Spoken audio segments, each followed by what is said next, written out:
देख रहे हैं अवाम की आवाज़ का खुसूसी प्रोग्राम। आज 6 सितंबर का दिन है जिसे यौम दिफाए पाकिस्तान के नाम से मनाया जाता है।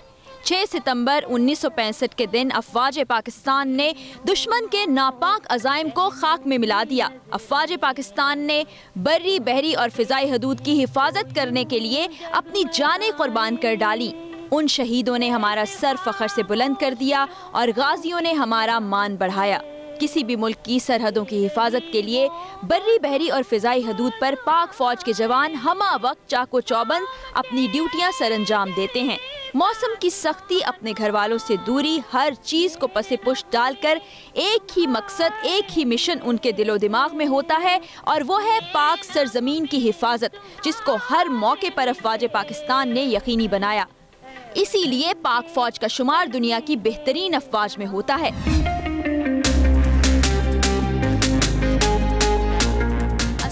आप देख रहे हैं प्रोग्राम अवाम की आवाज़ और मैं हूं आपकी मेज़बान फराह इकरार। आज डिफेंस डे 6 सितंबर के मौके पर हम पाक फ़िज़ाई के शाहीनों के साथ आज का दिन मनाएंगे। ये आप देख सकते हैं और इसकी आवाज़ ऐसी दिल दहला देने वाली है कि दुश्मन के सीने पर क्या गुजरती होगी। इस वक्त हम बेस पर मौजूद हैं और दिन के आगाज़ के लिए किया जाता है कि सब ऑफिसर्स यहाँ पर जमा होते हैं। अपने अपने स्कॉन के अंदर कुरान पाक की तलावत होती है जो कि हो चुकी है। उसके बाद उनको मॉर्निंग ब्रीफ दी जाती है। ये इसी तरह से है कि सबको उनकी ड्यूटीज़ बताई जाती हैं रोस्टर के मुताबिक कि वो आज क्या करेंगे। इस वक्त ये सिलसिला जारी है, हम आपको दिखाते हैं।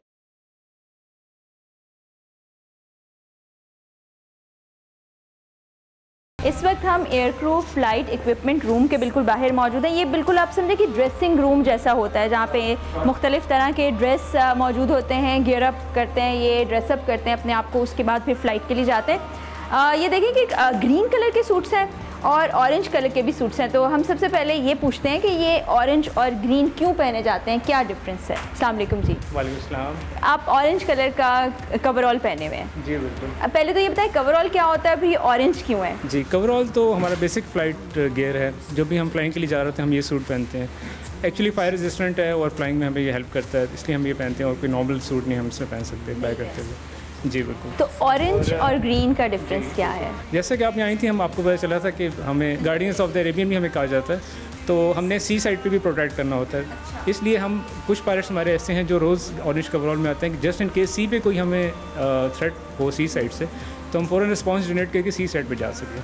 तो सी में फ्लाई करने के लिए हमें ऑरेंज कवरऑल पहनना होता है। और वैसे आपको वैसे जब लैंड में जाने के लिए तो ग्रीन होता है। ये ग्रीन कवरऑल के ऊपर जी सूट्स इन्होंने बताया नाम उसका, ये पहने हुए हैं। इसका क्या फंक्शन होता है ये हम उनसे पूछते हैं। प्रोटेक्ट करते हैं ये सूट्स आपको। जी, ये जो जी सूट है हमारा, ये बेसिकली बॉडी में तवाज़ुन मेंटेन करता है आपके खून का, क्योंकि जब पायलट हवा में जाता है तो वहाँ पे जी फोर्सेस, हम टेक्निकल अपनी ज़ुबान में से बोलते हैं, उन जी फोर्सेस से आपके खून का तवाज़ुन थोड़ा सा ऊपर नीचे हो। तो ये जी सूट आपको बेसिकली मेंटेन करता है ताकि आपकी बॉडी के अंदर और पायलट एक सही तरीके से ब्रीथ करता रहे और पायलट को ठीक ठाक ब्लड जो है उसका फ्लो उसका ब्रेन की तरफ जाता है। ठीक है, इसके दो पार्ट्स आपको नज़र आ रहे होंगे। ये देखें, आप लोअर बॉडी पे पहना है, ये अपर बॉडी पे भी पहने। इनसे पूछते हैं कि इसका क्या फंक्शन होता है। जैसे कि इन्होंने बताया कि वो आपके जिस्म के तवाज़ुन को बरकरार रखने में मदद करता है। ये जो आपने अभी पहना है ये जी सूट का हिस्सा है। जी बिल्कुल, ये स्पेसिफिक टू सी है। ये बेसिकली लाइफ वेस्ट कहलाती है और इसकी एक किस्म से आप कह लें खूबी ये है कि खुदा ना खास्ता क्योंकि हम समंदर पे फ्लाई करते हैं और ओवर द सी अगर कोई इजेक्शन करनी पड़ जाए, हमें जहाज़ को छोड़ना पड़ जाए, तो उसमें जब इवेंचुअली हम लोग समंदर में लैंड करते हैं तो ये as a life saving equipment हमें फ्लोट ऑटोमेटिकली डिप्लॉय हो जाता है ये, और हमारी जान बचाने में हेल्पफुल होता है ये बेसिकली। ठीक है, तो आपने देखा कि फुली इक्विप्ड हैं। अभी चूँकि इनको मॉर्निंग ब्रीफिंग के दौरान इनके मिशंस भी बता दिए जाते हैं, फिर अपने अपने मिशन पे जाते हैं, तो ये इस वक्त मुकम्मल रेडी हैं और अपने अपने मिशन पे जाएंगे।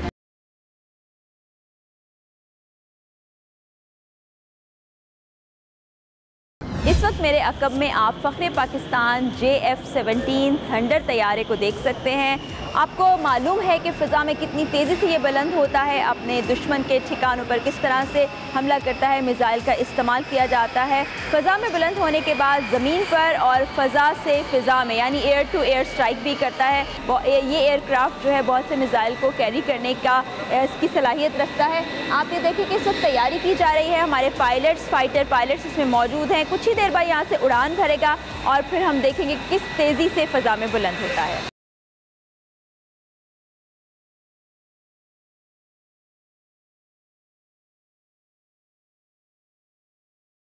हम अपने पीछे देख सकते हैं JF-17 थंडर तैयारा है, उसके इंजन की आवाज़ ऐसी दिल दहला देने वाली है। तो सोचे कि दुश्मन जब इसकी धाड़ सुनते होंगे तो उनके दिलों पर क्या गुजरती होगी, और इसके मुजाहरे तो हम कई बार देख ही चुके हैं।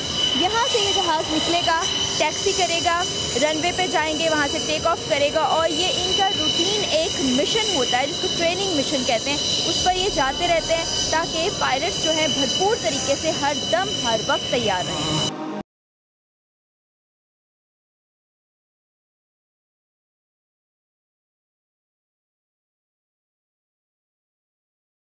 इस वक्त मशकें भरपूर अंदाज से जारी है। यहाँ भी आप देख सकते हैं, पीछे से भी आपको एक तैयारा आता हुआ दिखाई दे रहा है। यहाँ ये रनवे की तरफ बढ़ रहे हैं, ये सब तैयारे उड़ान भरेंगे और उस वक्त फ़िज़ा का मंजर कैसा होगा ये हम आपको कैमरे की आंख से दिखाएंगे।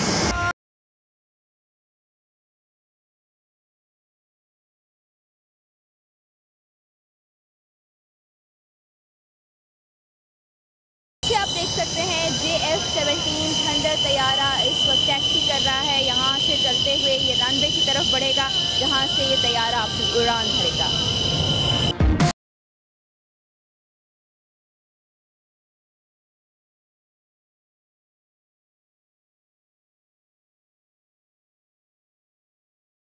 आपने देखा JF-17 थंडर तैयारे उड़ान भर चुके हैं।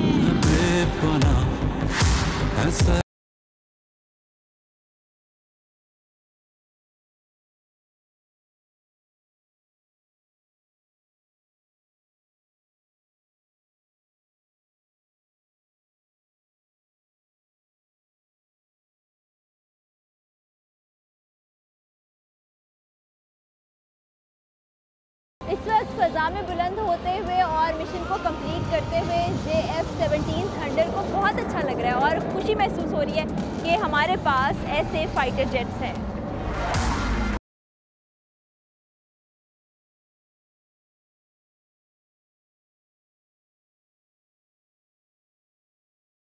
आपको अपने सब तमाम procedures plus keeping in mind all the tactics and the air situation आपको स्विफ्टली रिएक्ट करना पड़ता है और उसके मुताबिक आपको अपने तमाम एक्शंस लेने पड़ते हैं। बिल्कुल it is a demanding job. हम इनमें इंस्टॉल करते हैं, बुलेट्स कैरिंग होती है इसके अंदर, मॉडर्न एयरक्राफ्ट है।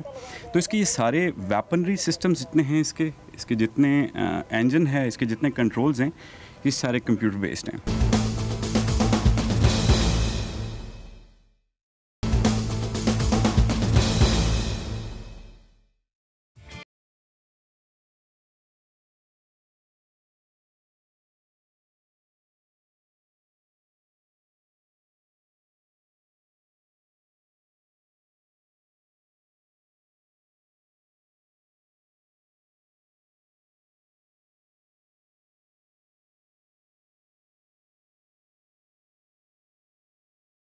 इस वक्त आप देख सकते हैं कि JF-17 थंडर तैयारा यहाँ पहुँच चुका है, पायलट इसमें मौजूद है, मिशन कंप्लीट है। ये मिशन क्या था ये हम उन्हीं से जानते हैं। ये देखें जी, एक टेक्निकल तरीका है कैनोपी के खुलने का, पीछे होने का, फिर पायलट वहाँ से नीचे उतरेंगे और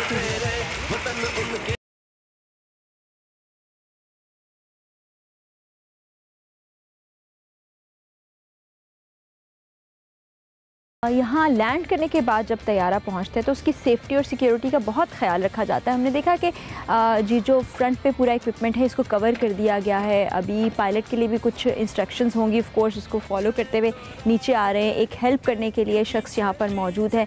अभी जब यहाँ से नीचे आएंगे तो फिर इन सारी चीज़ों के मतलब हम उनसे सवाल करेंगे। कामयाब मिशन के बाद वापस आए हैं, उनसे बात करते हैं। अस्सलाम वालेकुम जी। अस्सलाम वालेकुम। ये आज का आपका मिशन सक्सेसफुल हो गया? अल्लाह का शुक्र है, हम लोगों ने आज एक एरियल कॉम्बैट ट्रेनिंग का मिशन अभी हम करके आए हैं और अल्लाह का शुक्र है, अल्हम्दुलिल्लाह it was a safe and good mission, very learning, we got a good learning out of it और अल्लाह का शुक्र है एवरीबॉडी लैंडेड सेफली। ज़बरदस्त। रूटीन बेसिस पर ये होती रहती हैं आपकी ट्रेनिंग्स? जी बिल्कुल, हम लोगों का फ्लाइंग का इस तरह का ट्रेनिंग साइकिल इस तरह से होता है कि you have to keep flying so that you stay in touch with all the procedures and your tactics.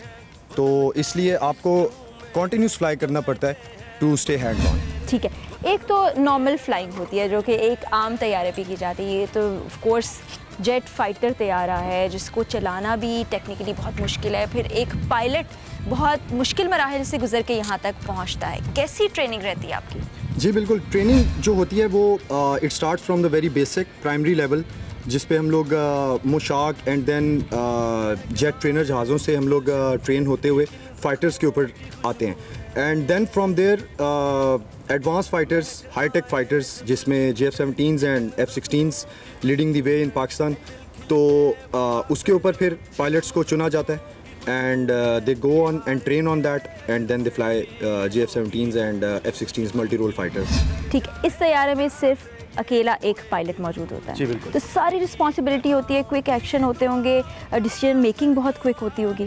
जी बिल्कुल, चूँकि JF-17 स्टिल अभी सिर्फ सोलो कॉकपिट एयरक्राफ्ट के तौर पे ऑपरेशनल है और डुअल कॉकपिट इंशाल्लाह very soon it will be operational in Pakistan air force.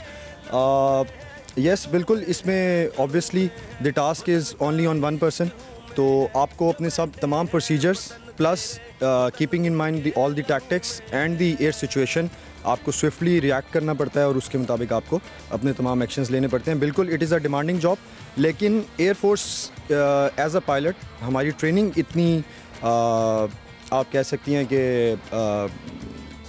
सख्त होती है और हमें इतना ज़्यादा उसके ऊपर अपने आप को टफ लेवल्स के ऊपर लेकर जाना पड़ता है कि it starts to feel easy, it starts to feel just like a second habit और हम लोग उसको इंशाल्लाह बहुत मेहनत के साथ और एतमाद के साथ हम लोग कर जाते हैं। बिल्कुल, वो तो हम भी देखते हैं कि हमारे पायलट्स कितने ट्रेंड हैं, हमारे पास कितनी सफिशेंटली ऐसी चीज़ें हैं जिनसे हम दुश्मन के दांत खट्टे कर सकते हैं।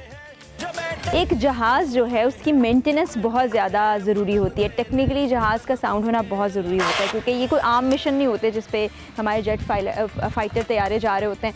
इसके लिए इसको कैसे मेंटेन किया जाता है? देखिए, आप मिशन से वापस आए और साथ ही इसको कुछ खोलना शुरू हो गए, ये क्या है? ये हम अरमान साहब से पूछते हैं। मिशन से वापस आते ही आप इसको ठीक करने में शायद अगली फ़्लाइट के लिए तैयार कर रहे हैं, क्या प्रोसीजर? जी बिल्कुल, हमारे पास जहाज़ जो है वो जब भी फ्लाइंग के लिए जाता है तो उससे पहले भी उसकी एक कॉम्प्रीहेंसिव प्री फ्लाइट इंस्पेक्शन होती है। फिर जब वो मिशन फ्लाई करके वापस आता है तो हम उसकी एक through flight, between flight inspection करते हैं और इसी तरह जब वो आखिर में पूरे दिन की फ्लाइंग या नाइट की फ्लाइंग कंप्लीट करता है तो हम एक पोस्ट फ्लाइट इंस्पेक्शन करते हैं। जो सेफ्टी प्रोसीजर्स हैं वो अल्हम्दुलिल्लाह एयरफोर्स में बहुत सॉर्टेड आउट हैं।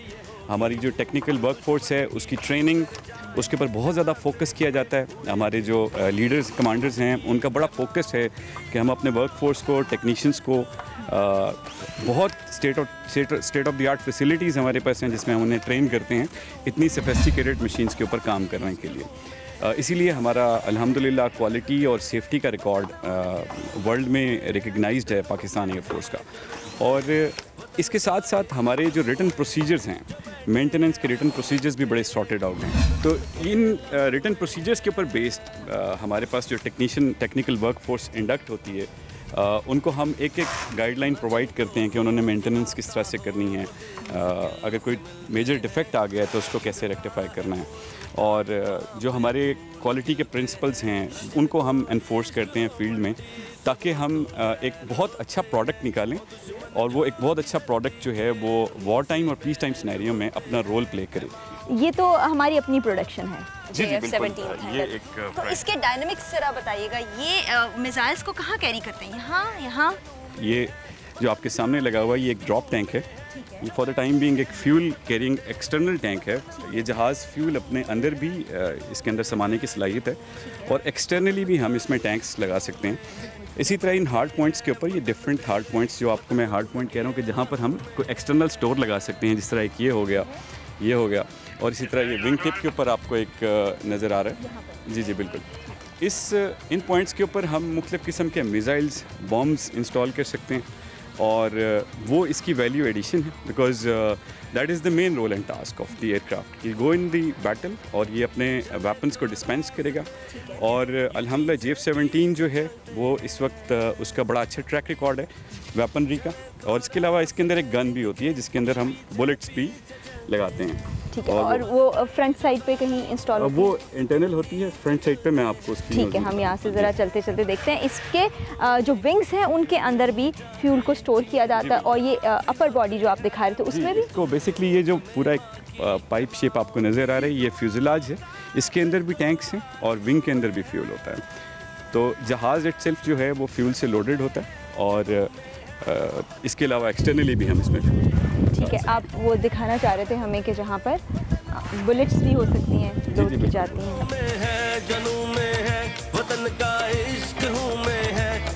जिससे मैंने आपसे बात की थी कि we have hard points for missiles and bombs, इसी तरह हमारे पास एयरक्राफ्ट में गन्स भी लगी हुई होती हैं। ये गन्स जो हैं वो बुलेट्स हम इनमें इंस्टॉल करते हैं, बुलेट्स कैरिंग होती है इसके अंदर। ये because it's state of the art aircraft, modern aircraft है, तो इसके ये सारे वेपनरी सिस्टम्स जितने हैं इसके जितने इंजन है, इसके जितने कंट्रोल्स हैं, ये सारे कंप्यूटर बेस्ड हैं और everything is being manage by the computers और हर चीज़ के डिफरेंट कंप्यूटर्स हैं। और इस तरह की सोफिस्टिकेटेड मशीन के ऊपर एक हमारे जो टेक्नीशियंस हैं उनका कैलिबर लाने के लिए we have to actually train them hard. इसीलिए जिस तरह मैंने शुरू में कहा, training is the core that we focus on and then subsequently we complement that training with the procedures that we write down। और ये ट्रेनिंग और प्रोसीजर्स की बेसिस के ऊपर जो हमारी मैन हैं और जो हमारे मैन हैं जो यहाँ काम कर रहे हैं वो बेसिकली इंश्योर करते हैं कि ये जो हमारी मशीन है at the right time and at the right location deliver करे। जैसे कि माजी में भी हमारी एयरफोर्स परफॉर्म करती रही है। This are the actually those core principles जो कि ग्राउंड क्रू अडॉप्ट करता है to complement and to support the element of the airbag. मैंने आपको बताया बाकी स्ट्रक्चर जहाज़ का है उसको हम टेक्निकल ज़बान में एयर फ्रेम कहते हैं, जो जहाज़ का स्ट्रक्चर है जिसमें डिफरेंट मैंने आपको विंग्स का जिक्र किया। इसी तरह ये इनटेक है इस जहाज़ की। यहाँ से बेसिकली इसके पीछे अगर हम इसको डीपली देखें तो जहाज़ का इंजन लगा हुआ होता है। इंजन जो है वो अपनी रोटरी मूवमेंट की वजह से एयर का एक थ्रस्ट जनरेट करता है। बेसिकली इनटेक के थ्रू वो थ्रस्ट जो है वो जनरेट होता है जिसकी वजह से जहाज़ को फॉरवर्ड मूवमेंट मिलती है। और फिर इसकी कंट्रोल सर्फेसेस हैं और with the help of these wings and the control surfaces जहाज़ मुख्तलिफ़ किस्म के मनूवर्स करता है। और JF-17 के अंदर जो मनूरिंग कैपेबिलिटी है वो भी काफ़ी अच्छी है। और ये स्पेसिफिक एयरक्राफ्ट जो आप देख रहे हैं ये काफ़ी ज़्यादा वर्ल्ड लेवल के ऊपर जो एयर शोज़ हैं उसमें भी परफॉर्म कर चुका है, जहाँ पे एरोबेटिक्स इस जहाज़ ने की है। और this is one of the pride for us that we have this aircraft in our squadron 2 squadron. माशाल्लाह ये बड़ी अचीवमेंट है पाकिस्तान की और पाकिस्तान फ़िज़ाइया की, और हमें बड़ा फ़ख्र है इस बात पे।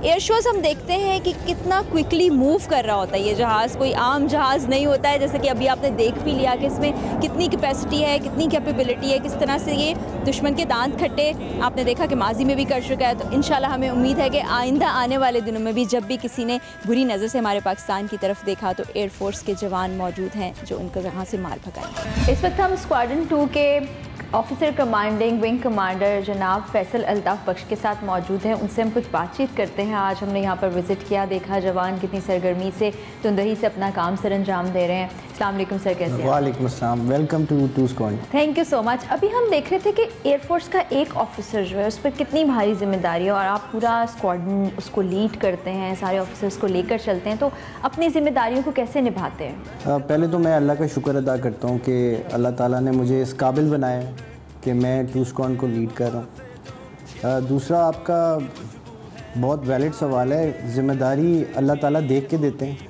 जितना इंसान बर्दाश्त कर सके, और डेफिनेटली ये रिस्पॉन्सिबिलिटी ज़िम्मेदारी बहुत बड़ी है क्योंकि इसमें जहाज़ भी आ जाते हैं, इक्विपमेंट आ जाता है, फिर सबसे बड़ी चीज़ हमारे पायलट्स और जो टेक्नीशियन हैं जो जहाज़ों पे काम कर रहे हैं। तो इन सब को मैनेज करना it is a cumbersome task, but फिर हमारी सिलेक्शन इसी तरह होती है और हमारी ट्रेनिंग इसी तरह होती है कि हम इसको पूरा करते हैं।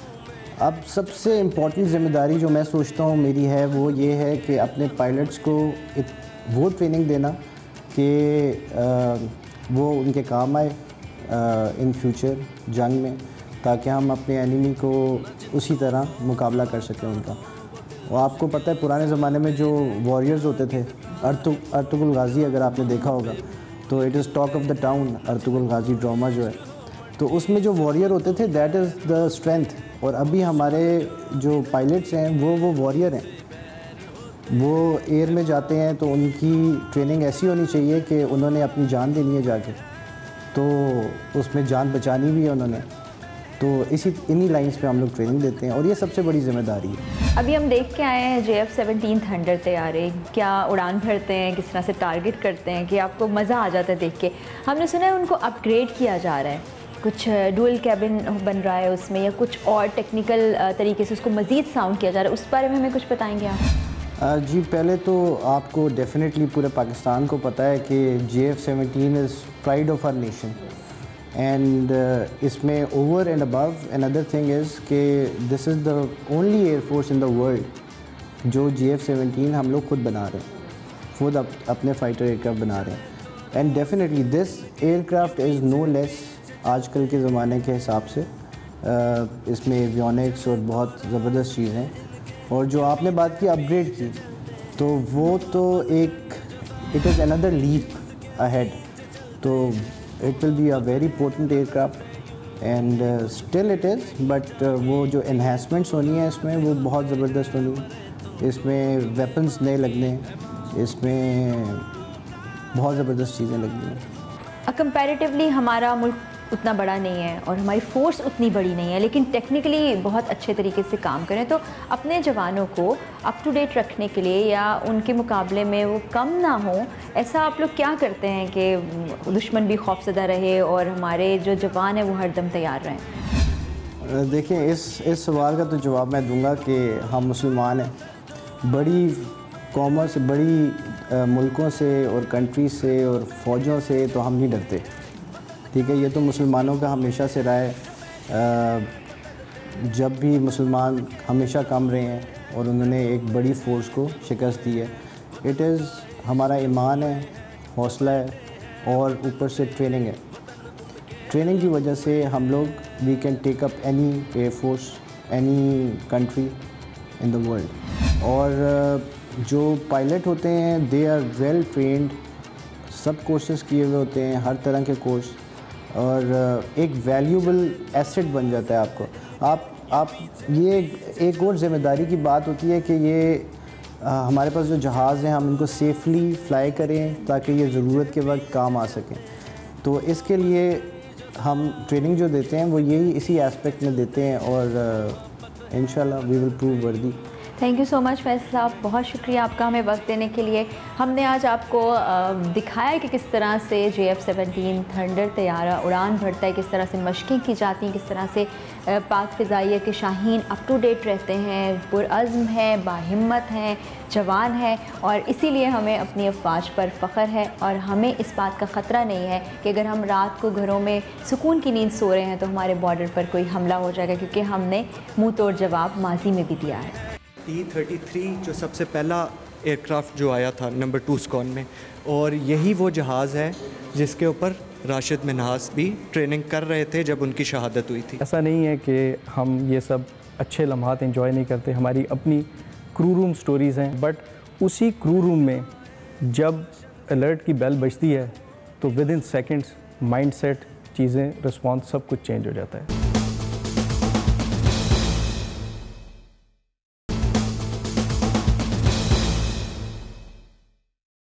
मेरे पीछे आप देख सकते हैं कि राशिद मिन्हास साहब, जिनको निशान हैदर मिला था, शहीदों में उन्होंने अपना नाम दर्ज कराया, दुश्मन के दांत खट्टे किए और तारीख़ के अवराक़ में उनका नाम हमेशा ज़िंदा रहेगा। इस वक्त हम जिस जगह पर मौजूद हैं वो स्कॉन 2 है, जिसके लिए अपने फ़राइज़ सर अंजाम देते थे राशिद मिन्हास शहीद साहब, और इन्हीं के नाम से अब इसको मंसूब कर दिया गया है। स्कॉन 2 मिन्हासियंस कहा जाता है इसको, जितने भी लोग सर्व करते हैं उनको इसी नाम से पुकारा जाता है। इस वक्त हमारे पास स्कॉन पायलट मौजूद हैं, बिलाल अहमद साहब स्क्वाड्रन लीडर हैं। उनसे हम जानते हैं कि जो पूरी एक गैलरी बनाई गई है ये क्या है, और मिन्हासियंस के स्पिरिट्स कैसे हैं, और कोई ख़ास फ़र्क है बाकी पायलट्स में और मिन्हासियंस में। अस्सलाम वालेकुम जी। अस्सलाम वालेकुम, कैसी हैं आप? अल्हम्दुलिल्लाह। बड़ा अच्छा महसूस हो रहा है, बड़ी खुशी हो रही है। यहाँ पर आए हैं और हम सब देख रहे हैं, ख़ासतौर पे स्कॉन 2 में इस वक्त हम मौजूद हैं, जहाँ से राशिद मिन्हास साहब का ताल्लुक़ था। बिल्कुल सही कह रही हैं आप। Proud moment number 2 squadron Minhasians, only squadron in PF जिसको निशान हैदर का ख़िताब दिया गया है due to our hero Rashid Minhas साहब। अच्छा, ये शोहदास कॉर्नर है जी, जितनी तस्वीरें आपको नज़र आ रही हैं इन सब ने लाइन ऑफ ड्यूटी में अपनी जान दे दी, यानी कि फ़राइज़ की अंजामदही के दौरान शहीद हो गए, जो कि उनके ख़ानदानों के लिए हमारे लिए भी बड़े फ़ख्र का बायस है। इस तरह हम आगे चलें तो पूरी एक गैलरी है। ये T-33 जो सबसे पहला एयरक्राफ्ट जो आया था नंबर 2 स्कॉन में, और यही वो जहाज़ है जिसके ऊपर राशिद मिन्हास भी ट्रेनिंग कर रहे थे जब उनकी शहादत हुई थी। ठीक है, इसके बाद हम आगे देखते हैं तो ये B-57 कैनबरा 1982 से 1988 तक। बिल्कुल, ये जो T-33 के बाद B-57 जो है वो इक्विप हुआ था नंबर 2 स्क्वाड के अंदर। ये बेसिकली एक बॉम्बर एयरक्राफ्ट था, इसका रोल बॉम्बिंग का था। तो ये भी एक बहुत ही इम्पॉर्टेंट एसेट रहा है हमारी एयरफोर्स हिस्ट्री में, तो उसके लिए हमने डेडिकेटेड कॉर्नर बनाया हुआ है। अब हम बढ़ते हैं JF-17 थंडर, जिसको फ़ख्रे पाकिस्तान के नाम से मंसूब किया जाता है। ये हमारी कौम के लिए बहुत बड़ी अचीवमेंट है, एज एन एयरफोर्स भी और एज ए नेशन भी बहुत बड़ी अचीवमेंट है माशाल्लाह, कि इतनी ज़बरदस्त कैपेबिलिटी JF-17 थंडर की शक्ल में हम लोगों ने ख़ुद ही डिज़ाइन करके और ख़ुद ही इसके ऊपर subsequently as per the need requirement जो भी सिनेरियो चल रहा है उस हिसाब से बड़े अच्छे तरीके से हम इसको इक्विप कर सकते हैं बड़े शॉर्ट नोटिस के ऊपर। तो ये बहुत बड़ी अचीवमेंट है हमारी एयरफोर्स की।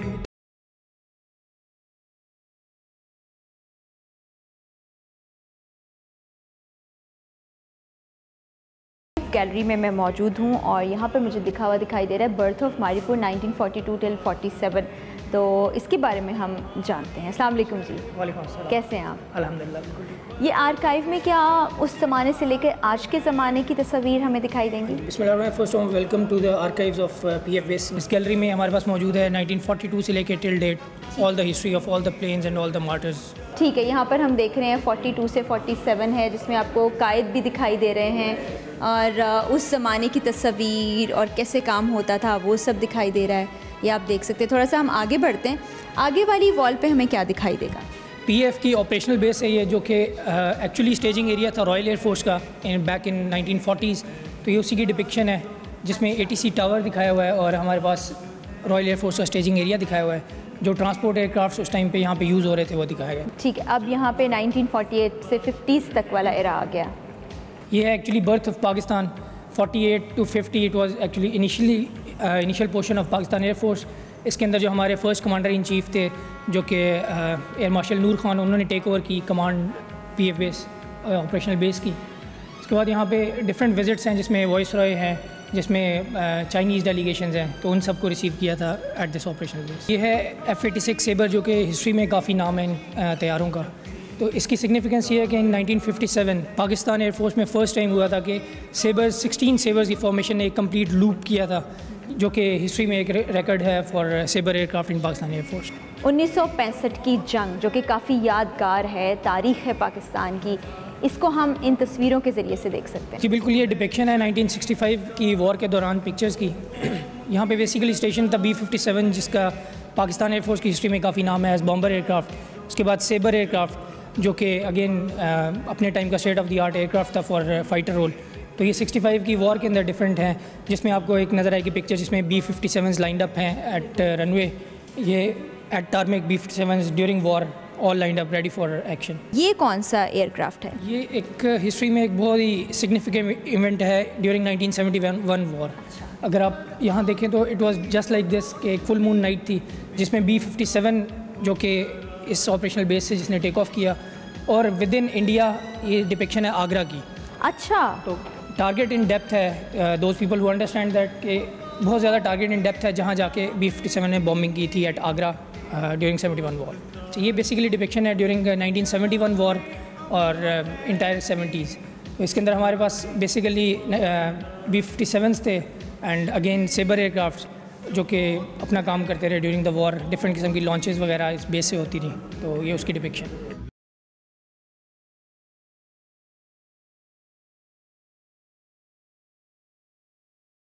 इस वक्त हम base commander air commodore Tariq Ghazi साहब के साथ मौजूद हैं। जैसा कि आपको मालूम है कि एक बेस को हेड करना ऐसे ही होता है कि जैसे एक बाप अपने ख़ानदान को लीड कर रहा होता है। तो इनसे बात करते हैं, जानते हैं कि इतनी सारी रिस्पॉन्सिबिलिटीज़ ये कैसे निभाते हैं। अस्सलाम वालेकुम सर। सबसे पहले तो बहुत शुक्रिया हमें यहाँ पर इन्वाइट करने के लिए। फिर हम आए, पूरी बेस देखी, हमें बड़ी खुशी महसूस हुई और ज़्यादा अपने आप को महफूज तस्वर कर रहे हैं हम। तो जैसा मैंने अभी कहा कि एक बाप की तरह से पूरे कुंबे को लेकर चलना एक बहुत भारी जिम्मेदारी है। इस जिम्मेदारी को किस तरह निभाते हैं? सबसे पहले बहुत शुक्रिया आपका कि आप हमारे एक राब्ता बने, हमारे लिए आप आज के दिन आए और हम अपने लोगों तक अपनी बात, अपना पैगाम पहुंचा सकें। बहुत खुशी है कि आपने ये एतमाद महसूस किया कि पाक फ़िज़ाइया जो है वो आपको दिफा और मजबूत हाथों में है। जहाँ तक बेस की बात है, मैं आपको बताना चाहूँगा कि हमारी जो तमाम ट्रेनिंग है वो पिछले जो कुछ अशरों पे मुहित है, उसमें आप इन तमाम पोजीशंस पे काम करते हुए यहाँ तक पहुँचते हैं। तो आपको जो ऑन जॉब एक्सपीरियंस होता है, उसके बाद आप जैसे जैसे यू गेट ग्रूम्ड, आपकी मज़ीद जो है आपके होराइजन्स बढ़ते हैं और आप उन तमाम इकाइयों को जो एक बेस को बनाती हैं उनको इंटीग्रेट कर सकते हैं कि वो प्रोफेशनल ऑपरेशनल रिस्पांस जो कि हमारे दिफा की असल बुनियाद है वो जनरेट कर सकें। तो ये वाकई एक बहुत अहम ज़िम्मेदारी है, क्योंकि इसमें इन तमाम चीज़ों के बावजूद जो फोकस है वो यही है कि हम पाक फ़िज़ाइया के लिए बेहतरीन ऑपरेशनल रिसोर्स जो है जनरेट कर सकें। तो इसको जब आप डाउन स्ट्रीम देखते हैं तो ये बहुत सारी डोमेन्स के अंदर चीज़ों पे आपको काम करना पड़ता है, जिसका एंड आप वो ऑपरेशनल स्ट्रेंथ देखते हैं जो कि पाक फ़िज़ाइया के तमाम बेसिस और इन टर्म्स पाक फ़िज़ाइया आपको जिस पे आज आपका एतमाद आपने ख़ुद बताया कि है। अभी तो ज़माना अमन है और हमारी ख्वाहिश और दुआ ये है कि ऐसा ही रहे, लेकिन एकदम से हालात बिल्कुल पलटा खा जाते हैं जिस पे हम सब तो थोड़े से वो होते हैं कि कैसे करते होंगे, लेकिन आप लोग तो ऑन ग्राउंड सब कुछ कर रहे होते हैं। तो उसमें स्ट्रैटेजी कैसे चेंज हो जाती है, किस तरह से आप अपने जवानों को लीड करते हैं? जी, हमारे लिए जो सबसे बड़ा एसेंस है वो प्रोफेशनल ट्रेनिंग है, और जैसी ट्रेनिंग होगी वैसा ही आपकी ऑपरेशनल स्ट्रेंथ होगी। तो अगर आप आज के दिन भी देखें, पाक फ़िज़ाइया की तैयारी जो है वो किसी लम्हे और किसी लिहाज से भी कम नहीं है।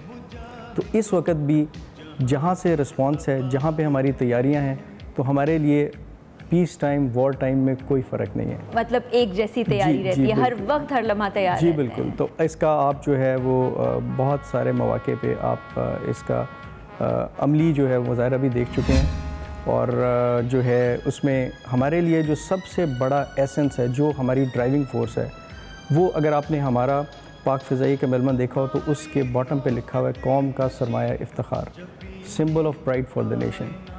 तो जिस जिम्मेदारी, जिस चीज़ और जो आपने ऑपरेशनल और पीस टाइम का जो कहा, इन सब का ताल्लुक़ इस मोटो से है कि हमने उस स्टैचर में, उस जगह पे और तैयारी के उस स्टैचर के ऊपर रहना है जहाँ पे हम जस्टिफाई कर सकें कि हम truly symbol of pride for the nation. अच्छा, एक ऐसा सवाल करने जा रही हूँ जिसका आज डिफेंस डे से उतना ताल्लुक़ नहीं है, लेकिन वैसे हम जानना चाहते हैं कि हम हर वक्त हर जवान को तैयार देखते हैं, वो अब उसी तरह उसका मोरल हाई होता है। नॉर्मली जब बेस पे होते हैं, कभी ऐसा मौका भी आता है कि एक दूसरे हंसी मजाक करते हों या आप उनके दरमियान जाते हो, कभी कोई किस्से सुना देते हो, ऐसा भी वक्त आता है?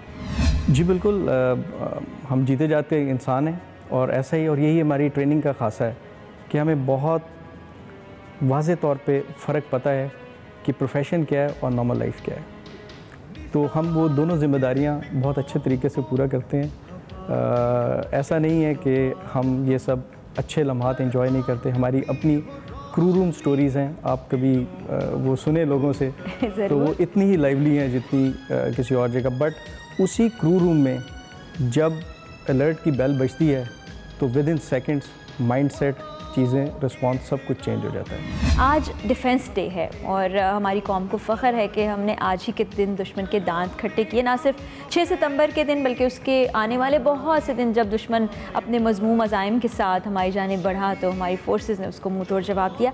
आज आप ऐसा क्या पैगाम देना चाहेंगे पूरी कौम को, सब देखने वालों को? जी बिल्कुल, ये एक बहुत अच्छा मौका आपने मुझे फ़राहम किया। ख़ास तौर पे मैं कहूँगा उस जो है एक यंगस्टर से बात करने के लिए जो इस वक्त पाकिस्तान के कहीं किसी गली महल्ले में मौजूद है और इंशाअल्लाह अज़ीज़ वो कुछ अरसे बाद मेरी जगह बैठा हुआ इस पाक फ़ज़ाइया के इस बेस को कमांड कर रहा होगा। तो मैं यही कहना चाहूँगा कि मुल्क हम में से सब लोग कुछ ना कुछ करते हैं। हम इस सरहद की हम फ़िज़ाई सरहद की दफ़ा करते हैं, इसी तरह हमारे मुल्क को जिस तरह के चैलेंजेस हैं वो मुख्तलिफ जहत है उनकी, इट्स मल्टी डायमेंशनल। तो हर डायमेंशन में हमें इतने ही स्ट्रॉन्ग प्रोफेशनल्स और इतने ही स्ट्रॉन्ग फोकस के साथ जो अपने मुल्क को जो इतने चैलेंजेस के साथ, और जैसे आपने बताया कि हमारे चैलेंजेस इस तरह के हैं कि हमारे पीस टाइम, वॉर टाइम, हमारी चीज़ें क्या होंगी इनमें कुछ फ़र्क ही नहीं है। तो हम बहैसियत कौम ऐसे ट्रेन हों कि हम सारे महाज़ों के ऊपर इस मुल्क का जो है वो एक इमेज और इस मुल्क की स्ट्रेंथ को मेंटेन कर सकें हर महाज पे। और हमें बहुत खुशी होगी कि इस जज्बे और इस स्ट्रेंथ के साथ लोग पाकिस्तान एयरफोर्स में आएँ, क्योंकि ये वो इदारा है जो नए खून, नए जज्बे और उसके साथ आप देख रहे हैं कि 1947 से लेके अब तक और इंशाअल्लाह ताला जब तक कि दुनिया है पाकिस्तान कायम है तो ऐसे ही चलता रहेगा।